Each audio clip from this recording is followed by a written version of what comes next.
Bus పెట్టడం వల్ల మీ auto తోలే వాళ్ళకి కిరాయిలు ఉంటున్నాయా? కిరాయిలు ఎక్కడ ఉంటున్నాయండి? ఫ్రీ బస్సు పెడితే కిరాయిలు లేవు కదా. కిరాయిలు ఎక్కడ ఉంటున్నాయి? ఖాళీగా ఉంటున్నాం. అదిగో ఖాళీగా ఎట్టి కూర్చున్నాను బండి. ఖాళీయా?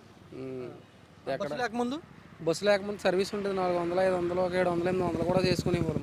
అది ఫ్రీ బస్సు పెట్టాకుండా మొత్తం పడిపోయింది. ఇప్పుడు ఎంత వస్తున్నాయి? ఇప్పుడు ఏమీ రావట్లేదండి. వెళ్తే కదా వస్తానికి ఏమీ రావట్లేదు. రోడ్డు మీద 100, 200 వస్తున్నాయి. అవి ఇల్లు గడుపుకుంటే ఎక్కడ సరిపోతాయి? పిల్లలతోటి ఫ్యామిలీతోటి ఉన్నాం కదా. సంటి పిల్లలు ఉన్నారు ఇంట్లోనే. ఎక్కడ సరిపోతుంది?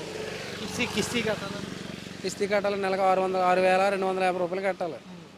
ఎక్కడి నుంచి తెచ్చి కడతామండి? అప్పుడే 2 వాయిదాలు పెండింగ్లో ఉన్నాయి. 2 వాయిదాలు ఉన్నాయా? 2 వాయిదాలు పెండింగ్లో ఉన్నాయి. ఎక్కడ తెచ్చి కట్టమండి? ఇప్పుడు ఈ పథకం పెట్టి చెప్పారు కదా చంద్రబాబు గారు, దసరాకి డబ్బులు వేస్తున్నాం 15,000. ఉన్నామండి. పడలేదు కదా ఇంకా. పడితే పడ్డాయను. పడితే వాయిదాలు కట్టుకుంటామండి. వాయిదాలు కట్టుకోవడమో లేకపోతే ఏమన్నా పెండింగ్లో ఏమన్నా వర్క్లు ఏమన్నా చేయించుకోవడమో చేస్తాం.